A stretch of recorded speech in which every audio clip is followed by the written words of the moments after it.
have Danny share a lot of his insight from King, obviously top grossing developer who's actually done a lot, top grossing Western developer that's actually done a lot in Asia. Share some of his insights around that. So we can probably jump right in here, Danny. So just curious initially, like from the perspective of non-Western markets, which is I think pretty broad, but how do you guys decide which markets to focus on? Like what kind of quantitative or qualitative factors do you look at, like market size, growth, like complexity? How are you kind of evaluating different markets when you look at these international opportunities? Yep. So for any, it's not specific to the Asia markets. For any markets, we actually go through a kind of rigorous process. And some of those steps are, one, kind of first defining the market, like, which segment of users do we really want to go after in which specific country. So that's one. And then two, we do a lot of analysis on that specific market that we've defined. So that includes growth rates, what's the market size, what are the competitive barriers there, also what are the other barriers to entry there, just from an infrastructure or from launch or legal compliance. So that's step number two. And then step number three is basically we then analyze what our internal capabilities are for delivering in that market. Again, if we don't have the right potential local team and the local talent, it makes it a little bit more difficult for us. And then the fourth step is we constantly have a list of priority international markets that we want to go after. Again, we have a rigorous process in like prioritizing and selecting those markets. And in most recent cases, that just happened to be some of those top Asian markets. And then once we selected those markets and prioritized, then we develop what we call a market entry plan. So it's basically what our go-to-market plan is for that market. And the go-to plan is not only for how we're going to like launch and market the game, but also how do we maintain it on an ongoing basis. So that's generally like sort of the process that we kind of run through in terms of determining which market and how we go about launching in that market. Awesome. So I think, we obviously only have 25 minutes here, so I think I'm going to focus on a few markets that I think are top of mind for folks. So I think first we'll have to touch on Japan, South Korea. I think these are traditionally markets where, dominated by sort of local developers building games for like local audience. But you guys have obviously been very successful here. I think, multiple games in the top grossing, not just top grossing 100, but like 10 and even higher. How have you approached these markets? Obviously very sort of inward facing. What are some of the strategies you've kind of utilized to have success there, and how has that evolved over time for Japan and Korea? Obviously, I know they're somewhat similar, but also quite different. Yep. So it stems from probably a few years ago when we were kind of running through that process that I mentioned to you, like looking at the numbers and saying, okay, which of the markets do make sense for us? So at the time, we saw that, hey, Japan and Korea make sense for us simply because we looked at the core game, and the game in those markets actually had retention that was, just as strong as what we saw in the Western markets, or if not stronger. And we also saw that monetization was also dissimilar to what we saw in the US, or if not higher. But the big difference was we didn't have the volume and we didn't have the installs in those markets. So for us, we made a calculated risk in saying, okay, this is probably a potential install issue or a marketing issue. So what can we do to basically market the game more heavily? So in Japan, what we did was first we had to localize the game. And when I say localize the game, it was more around like translating the game and fixing a couple of pieces for the Japanese market. But also included like fixing the title, because the full title wouldn't have worked. It meant something like sexual at the time if you translated it in Japanese. So we kind of like had to fix the name. We translated.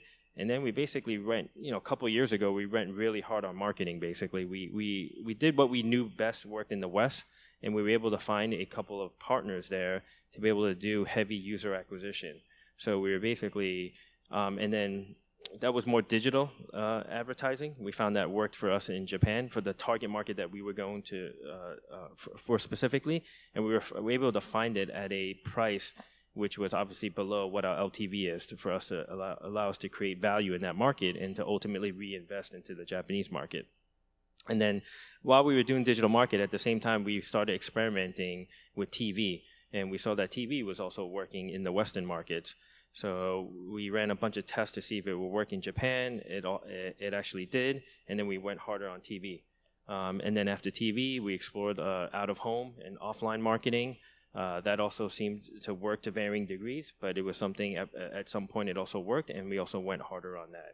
So for us, it started with the core game. We knew the game worked well because the retention was really strong, and for a comparable casual game in that market, the monetization was pretty good. We felt comfortable enough for us to market, so we felt it was definitely a marketing a problem that we had. So we basically tried to solve that by basically going after user acquisition more heavy in Japan.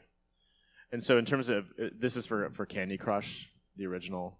Correct. It started out with Candy Crush, and then and then we extended it to Farm Hero Saga, Candy Crush Soda, and then to the point where, on the combination of what we've done for the game in that market, again, we didn't do a whole lot of specific localization. We did some, but through the localization, through the organic growth, and through the heavy user acquisition we did, we were able to, using those core games, we were able to, at least from the third-party stats that we have, to build the number one the peer developer by reach in that market.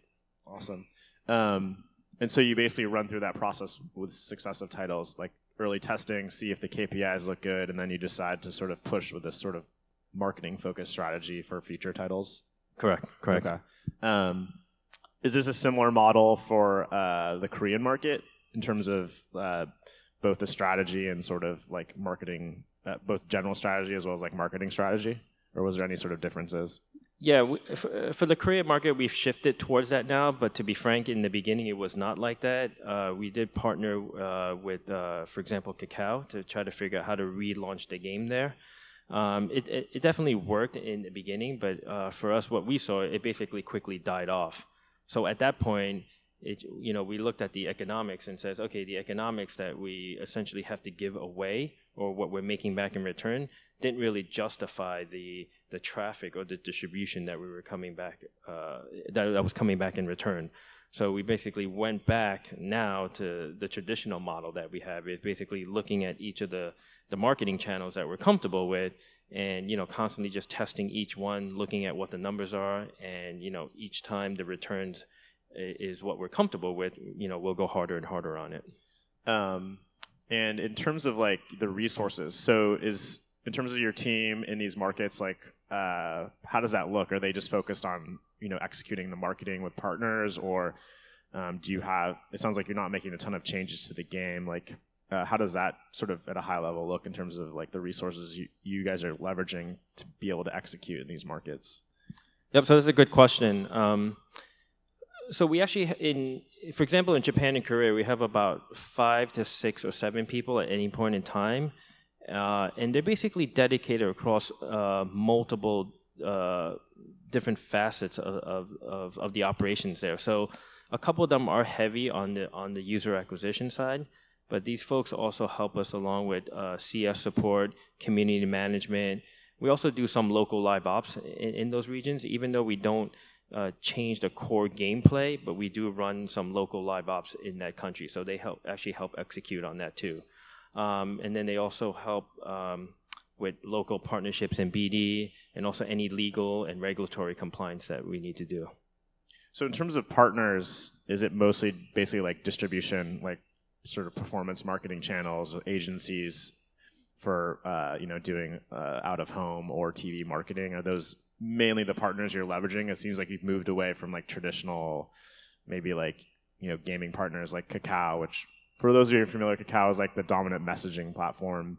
Are you sort of moved away from those sort of like exclusive deals in these markets, it sounds like, in terms of distribution, and more just executing yourselves? Yep, that's correct. I mean, for each of those markets, if something comes up, we'll still evaluate it. But for the most part, most of the partners that we work with, I guess you can consider generally around on what we consider marketing. So, for example, in Asia, one thing that we've seen work really well out there, and we're also trying to bring it out into the West, is what we call pre-registration. And again, we don't have the full capabilities to do that on our own in a robust fashion. So we do work with some local partners, for example, to create our own sort of pre-launch website, and also reaching out to potential players and installers of the game. But over time, it's something that if we get better at, we should be able to do that in-house. But again, it's a trend that we're seeing out there, and we're basically picking up. Awesome. So yeah, I want to move on to kind of the biggest mobile gaming market, not only in Asia but in the world at this point. So China, I'm sure we could talk about this for hours, but would love to kind of get your high level. How do you guys approach sort of the Chinese market now and versus historically? And how has that evolved over time, and what's your approach for accessing this large market? Yeah, so as you alluded to, China is also an interesting story and a journey for us. In the past, we haven't really made a bigger push or a dent in China. It's something that we're looking to do. We've tried it with one, which is Candy Crush, which was the biggest game that we have today, and we basically work with Tencent in China for that game. But it wasn't like a traditional model where we completely handed the game over for them to basically operate and maintain. So there's basically pros and cons for basically doing that. Because we didn't do that, I don't think we were able to penetrate and take advantage of what was going on in the market at that time. But it was a lot because we just didn't have the resources, the capability to deliver on what they were asking for at the time. They're known for, they obviously know their market incredibly well. They know what works. But at the same time, we just couldn't meet the demands of, what they were recommending and doing it. So we've kind of shifted away from that approach, and where we now have a full-on studio that we're basically building in Shanghai. So it's about 10 to 15 people now. Maybe it'll basically get to double that size, towards the end of the year or early on the year, or early on in 2017. And what those guys and girls are going to be doing is basically bringing a portfolio of games and completely localizing it for the Chinese market because it works so differently. So it means they have to integrate with the local SDKs for distribution, the local SDKs for payments, and then also any local marketing requirements that we may actually need to do. So plus, we'll probably make more tweaks to the game to basically fit that market. So China is one of those markets where it's so complicated and different, where we will essentially have a different build or a different version of the game potentially for that market. Interesting. And so in terms of like the distribution strategy, you guys are going to sort of work directly with the distribution, channels that are available to you. Are you going to look to work with like a partner to sort of help navigate that? Or how are you guys approaching, once these games have been customized for the market, how are you going to kind of get them out there into the market, especially on the Android side, which is obviously quite complex? Yeah, so we're still refining the go-to-market plan and strategy there. For the most part, we are going to work with some bigger local distribution players to basically get our games into the store. But obviously, as we know, China is hundreds of different app stores, and we just literally don't have the manpower to cover all of them. So we will also work with a local publisher there to provide a distribution SDK or platform for us to be in the other stores. But we're also going to work with other marketing players too to figure out how to penetrate that market.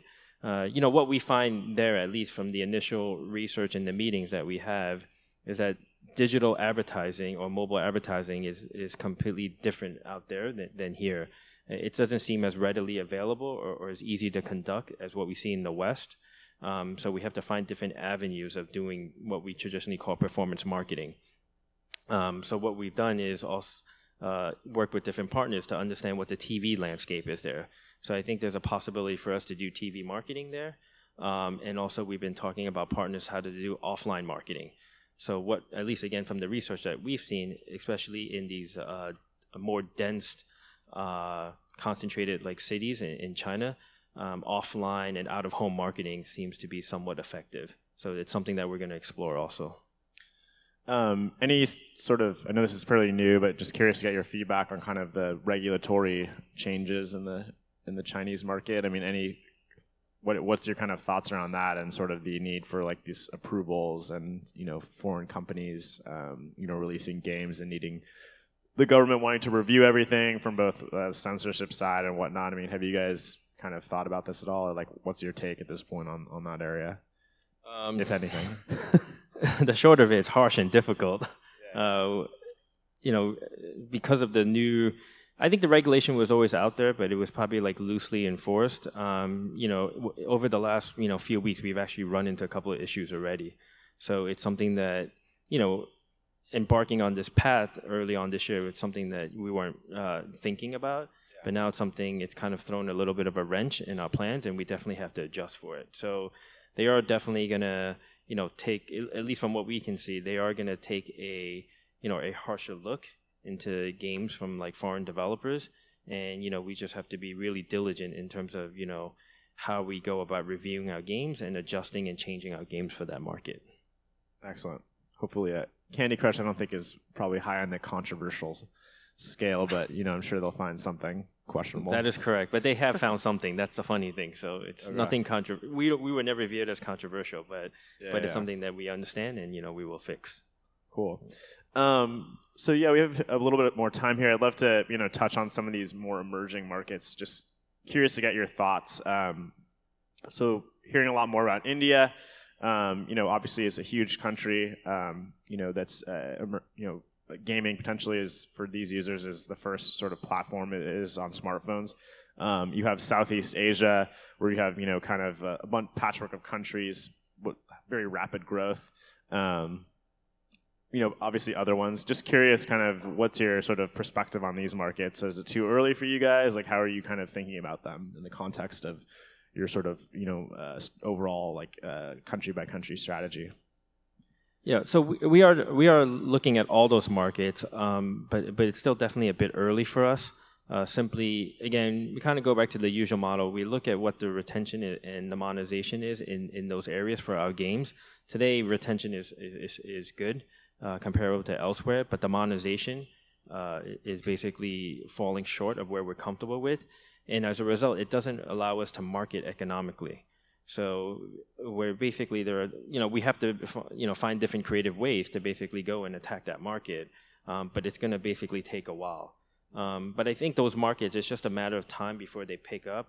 Obviously, smartphone growth is already big and constantly growing in those markets. But I think once they get higher internet penetrations, they solve some of the payment infrastructure issues, and there's actually an easy way for app developers, not just for games, to basically profitably market and find different avenues of marketing inventory. I think it will basically help speed things a lot up in those markets. So do you think it's a lot of it is like, sort of purchasing power changes, or is it more like payment infrastructure? Like I know like in Southeast Asia, like a lot of people or, Google and Apple don't necessarily support yet like the type of payment methods that users would like to use. So I know a lot of companies use like third-party payment with some, gray area activities to get people to monetize. I mean, are you kind of looking to this when the stores can sort of implement the payment for users, that's kind of when there'll be more opportunity? Or is it you think that just like the general sort of like economic growth needs to be strong enough where users can actually, spend at the level that you need? I mean, obviously the marketing costs are lower too, so obviously it's a sort of LTV versus CPI, but how are you thinking about that from the sort of monetization side? Yeah, I think it's a combination of both, because I think those users and the users that want to spend are there, but they just kind of haven't shifted towards there yet. I think it's just a matter of time, and they just need to be comfortable with, right? So I think there needs to be a way for us to get them to kind of play a game and then get comfortable in spending a game. And then as they get used to it, more comfortable and find the value in it, I think they will continue to do that and basically up-level themselves in terms of, additional apps and games they use or additional spend that they do. So I think a lot of those users are there, and it's just a matter of time before they shift over.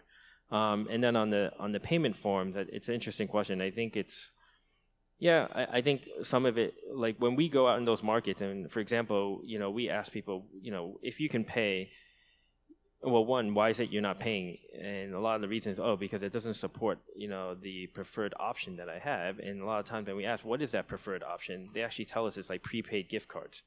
So that's actually like the number one or number two option in a lot of these markets. And for some of these platforms that we distribute our games on, they don't allow that, right? They don't have that as an option today. So that's what I think is also hurting the monetization. Carrier billing is definitely picking up in these markets, but again, it's a little bit deceiving sometimes because depending on which platform you talk to, it may be there, but again, they may only cover the carrier that only covers a fifth of the mobile subscribers there. So it's definitely not completely widespread and prevalent yet in terms of mobile carrier billing.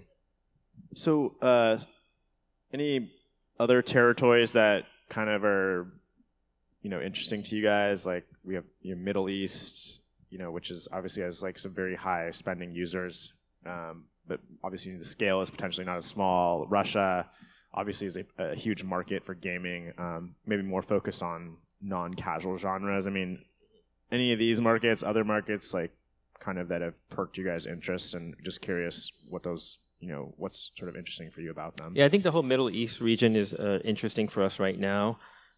We see a good appetite for the casual games that we have.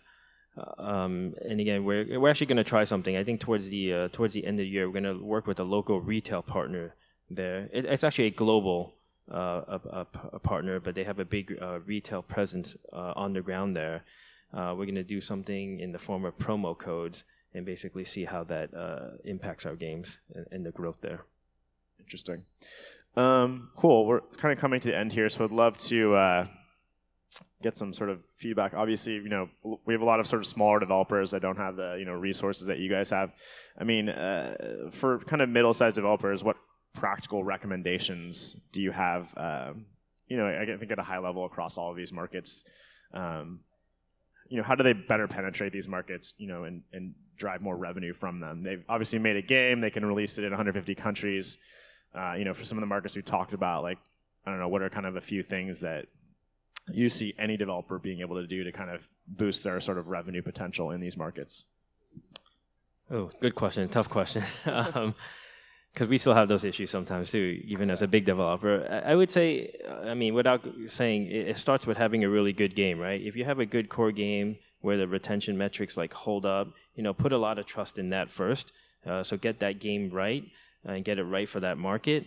And then outside of, I think having local like relationships and partners actually helps a lot, especially if you don't have the big budgets to basically spend on marketing. So it starts with, working with either the local platforms or even the larger platforms that you have the distribution with, see how much they can basically, help your game or feature your game to basically get it going. And then once you get it going organically, just be really smart in terms of how you go and basically segment and target your users in a paid fashion. Even though if you don't have the big budget, you can't drive the large volumes, but you should still be able to drive anywhere from 500 to 1,000 installs a day in those markets.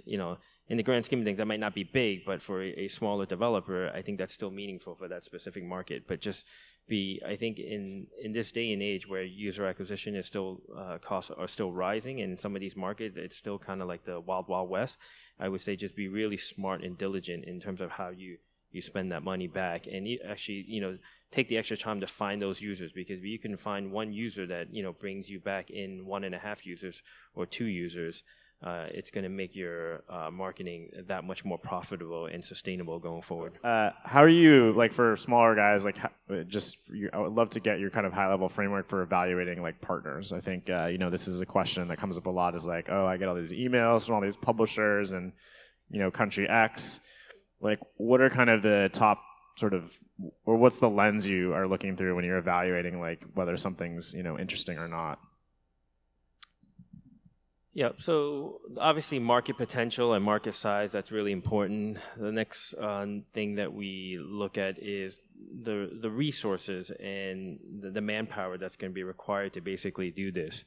Because there's always going to be, in a world of finite resources, there's going to be a trade-off, right? So if I have to have 5 developers working on this project for this partner for this specific market, and it's only going to deliver X amount, that means I'm not going to make Y amount by having them do what they do today. So, we have to be really diligent in understanding what the cost trade-off is there. Another factor that we look at is the competitive like landscape. If unless you're doing something that's completely innovative and novel, we really have to ask. We always ask ourselves, why is it that we think we can succeed in this market? Like, what are we bringing to this market that no one else has done, and especially the local player, the local competition hasn't done. So you need to really take a good, strong look at that. You can't assume you can come in and know the market better than anyone else, and assume you can do that better. So that's a big factor that we basically look at. Another factor is the right talent too. I mean, depending on which market, it's going to be hard for you to do it from your HQ office or from a remote region. So we really have to understand whether or not, in order for us to fully execute, can we do it remotely or can we do it with a local team? And if we need a local team, can we find the right talent to basically execute on that?